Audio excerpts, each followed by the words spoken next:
Michael Carter had always been different, though for years he didn't see it as a gift. Growing up in the suburbs of New Jersey, he noticed early on that the boys around him were obsessed with fitting in, wearing the same sneakers, speaking the same slang, chasing the same validation. Michael didn't care for any of it. Instead, he would spend hours alone in the library, reading old books on philosophy and biographies of great men. His father once told him, "Son, if you're always chasing the crowd, you'll never discover yourself." Those words stayed with him, silently shaping his life. By the time he moved to New York City in his early 30s, Michael had built a quiet but solid foundation for himself. He wasn't rich by Wall Street standards, nor flashy like the socialites who filled the Manhattan rooftops, but he had something rarer: peace. He worked as a project manager in a mid-sized tech company, a role that demanded responsibility, but not ego. His co-workers often mistook his calm demeanor for indifference, but over time they realized he carried a different kind of presence, the kind that didn't need to shout to be heard.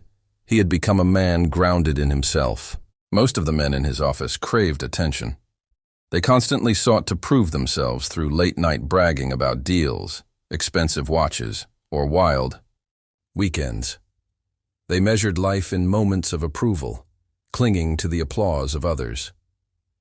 Michael, however, didn't move like that. He was deliberate, almost surgical in his interactions.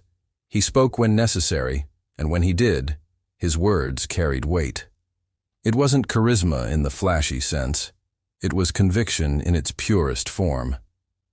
He didn't chase validation because he had learned long ago that it was a game without an ending. One particular day in the office, Michael's composure was tested. A client deal was on the verge of collapse, and the tension was palpable. His team was frantic, papers scattered across desks, voices raised in desperation. Yet, in the middle of the storm, Michael remained unshaken.